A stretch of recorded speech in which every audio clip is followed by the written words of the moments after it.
At 0411 local time, 28 nautical miles southwest of Kharg Island, the USS Tripoli was making 18 knots through a Persian Gulf that smelled like a refinery. At 844 feet of amphibious assault ship, she wasn't sneaking anywhere. But the lights were off, the radars were passive, and the F-35B sitting on her flight deck had been idling for 6 minutes, waiting for the world to get its paperwork in order. The island sat in the northern Gulf like a small, hostile fist. 5 miles of coral, pipeline, and concrete. 3 T-shaped jetties jutting east into the Gulf, normally loaded with supertankers taking on 90% of Iran's crude exports. It was not a normal day. The strait had been functionally closed since week 1. 2,000 vessels were stranded in the approach lanes like the world's most expensive parking lot. And Kharg Island had spent the past 13 days being converted from an oil terminal into a kill zone. The satellite overhead had watched every step of it. Hawk surface-to-air missile batteries repositioned to the south ridgeline after the March 13 strikes blew up their original positions. Oerlikon, 35mm twin-barrel anti-aircraft guns hidden under corrugated steel roofing inside the pipeline service depot. And on the eastern edge of the island, where the old seaplane ramp met the service road, flat aluminum crates, dozens of them, wired together in a pattern an analyst had recognized at 3 in the morning from Ukrainian battlefield footage. Fiber-optic FPV drone launch stations. No radio frequency, no jamming solution. Nothing to detect until the motor started, and something the size of a shoebox was already 15 feet above the water heading for a rotor mast. 3 hours and 37 minutes from now, the first marine assault amphibious vehicles were scheduled to leave the Tripoli's well deck. For that to go anything except catastrophically, the island needed to stop working first. The pilot in the F-35B flew with VMFA 214. The black sheep, he rolled off the Tripoli's ski jump ramp at 0418 and climbed north. His wingman, Reaper 12, was 40 seconds behind.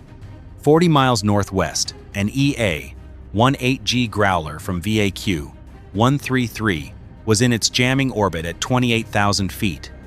The ALQ-249 flooding the Hawk's acquisition frequencies with enough interference that the battery commander's scope looked like a television during a power surge. The Hawk battery commander on the south ridgeline had a plan. Pulse the illumination radar in 2-second bursts, never long enough for a harm to acquire, then power to full continuous track, fire, and immediately kill the radar. The missile would already be in the air. The radar wouldn't need to exist anymore. Against pilots with only a radar warning receiver, it was nearly a perfect solution. Reaper 11 did not have only a radar warning receiver. The F-35's AN/ASQ-239 electronic warfare suite logged the pulse pattern during approach. 2-second bursts, 40 seconds apart, same bearing, same power, regular as a heartbeat. At 0423, Reaper 11 rolled in from the south. The Hawk battery pulsed.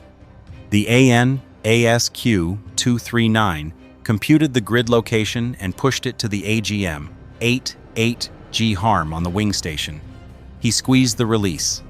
The HARM dropped, lit its rocket motor, and climbed toward a target whose coordinates were now stored in GPS memory. The battery commander powered to continuous track, fired a MIM, 2, 3, and killed his radar. The HARM did not care. It already knew where the antenna had been sitting for the past 40 minutes. The warhead detonated directly over the launcher array. The MIM, 2-3, with no beam to follow, searched for a signal that no longer existed, found burning magnesium decoys and a sky full of jamming static, and self-destructed over open water, close enough that the overpressure registered on Reaper 11's structural monitoring system. He was alive because the engineer who designed the HARM's memory function had thought 3 steps further ahead than the man who designed the battery's shutdown sequence. The margin was 8 seconds. Battery 2 had moved overnight, hiding between 2 60-foot crude oil storage tanks, whose carbon steel walls bounced radar returns in every direction simultaneously, turning one targeting solution into 3 overlapping false positions. The Growler's picture was a smear. Not impossible to sort, just not possible with radar alone. The GBU 5-3 B. StormBreaker carries 3 seekers in the same nose: millimeter wave radar, infrared imaging, and semi-active laser. The millimeter wave was confused by the tank geometry. The infrared was not. A running Hawk battery has hydraulic pumps cycling, power generators turning, and a launcher array that radiates heat into pre-dawn air, the way a space heater radiates heat into an empty room. The storage tanks were cold. Everything warm inside that gap was the battery. The StormBreaker sorted the ambiguity in under 2 seconds of flight, put 250 pounds of warhead on the launcher rail, and left both storage tanks undamaged. The battery was not undamaged. That left the Oerlikon. The Oerlikon GDF-005 fires 1,100 rounds of 35 millimeters per minute on a radar-controlled solution that updates faster than any human gunner. Effective ceiling: 12,500 feet. It had been hidden under corrugated steel roofing for 13 days, invisible on every satellite pass. Waiting. Reaper 12 was at 9,200 feet on approach to a manpad position on the South Beach when the cover came off. The radar acquired him at 3.8 kilometers and the gun opened before his warning receiver finished its classification call. 40 rounds of 35 millimeters walked through his left wing's leading edge in under a second. The wing stayed on. The fuel cell behind it did not. 2,400 pounds of JP-5 was now leaving the aircraft at a rate the gauges couldn't accurately display. He had 18 minutes of controllable airplane. Al Dhafra Air Base was 114 miles south. The Tripoli was 31 miles southwest. Neither worked the way he needed. Turn south and eject over the corridor where Iranian fast attack boats were hiding in the supertanker traffic. Or turn for the ship and stretch what was left onto a carrier deck with a compromised wing. He turned southwest. 20 miles north of his fuel problem, 2 AH-1Z Viper attack helicopters from HMM-163 were pushing toward the island at 180 feet above the water. Their tasking: 14 Zolfaghar fast attack boats that had pushed off the North Pier carrying C-800 and 2 anti-ship missiles, 40 miles from 2,200 Marines. The Vipers were 11 miles out when the FPV swarm launched from the seaplane ramp. 8 drones, bearing directly at the formation, fiber-optic cables spooling behind each one, carrying shaped charges designed for rotor mast housings. No RF signature. No jamming solution. The directed infrared countermeasures pod on the lead Viper fired a high-power laser into the lead drone's camera at 820 meters.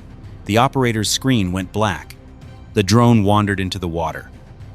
Second drone. Third. The Durkheim handles one contact at a time.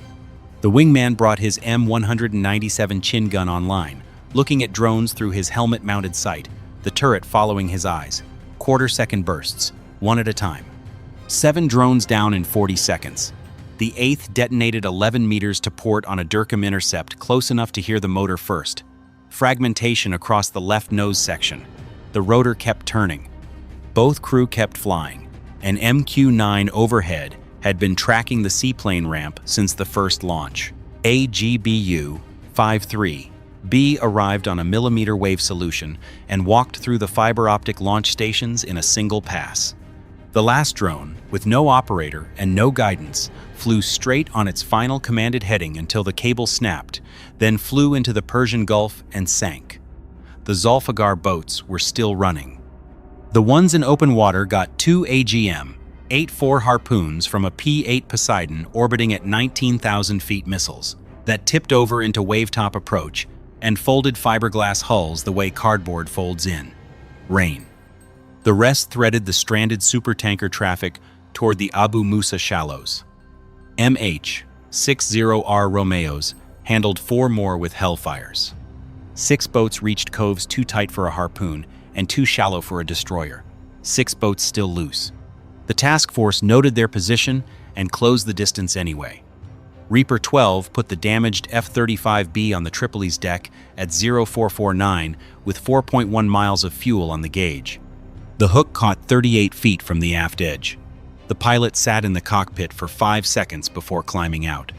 By 0500, Kharg's entire air defense layer was gone. Both Hawk batteries were wreckage. The Oerlikon was scrap after a longbow hellfire from the lead Viper, radar-guided through 400 meters of burning fuel drum smoke, hit the gun platform from directly above. The FPV ramp was craters. On paper, the beach was open. At 0503, the USS Tripoli turned northeast at 22 knots. The island was 24 miles ahead. The South Pier was on fire. The ridgeline bore fresh craters. The jetties and oil storage tanks were intact. And somewhere in the oil terminal's reinforced concrete service tunnels the satellite had been charting for 3 weeks, more FPV teams had walked back underground before the last strike arrived. Teams that had, in the past 20 minutes, been threading fresh fiber-optic cable to surface apertures on the North Beach. The MQ-9 at 25,000 feet cannot see through concrete. Nothing at 25,000 feet over the Persian Gulf can see what is happening inside a reinforced underground corridor. What those teams could see, through cable already run to surface apertures, was 844 feet of amphibious assault ship, closing at 22 knots with its lights off. In the Tripoli's well deck, marine assault vehicles were loading, engines warming, ramps cycling through function checks. The island had something left. Whether it was enough depended on mathematics nobody had clean numbers for, in tunnels nobody could see into, on a beach that had 2 hours to surprise the people walking across it. If you enjoyed this video, watch our breakdown of the opening night of Operation Epic Fury, the first Tomahawk salvo, the Hawk batteries, and the strike that nobody in Tehran saw coming. Bye for now.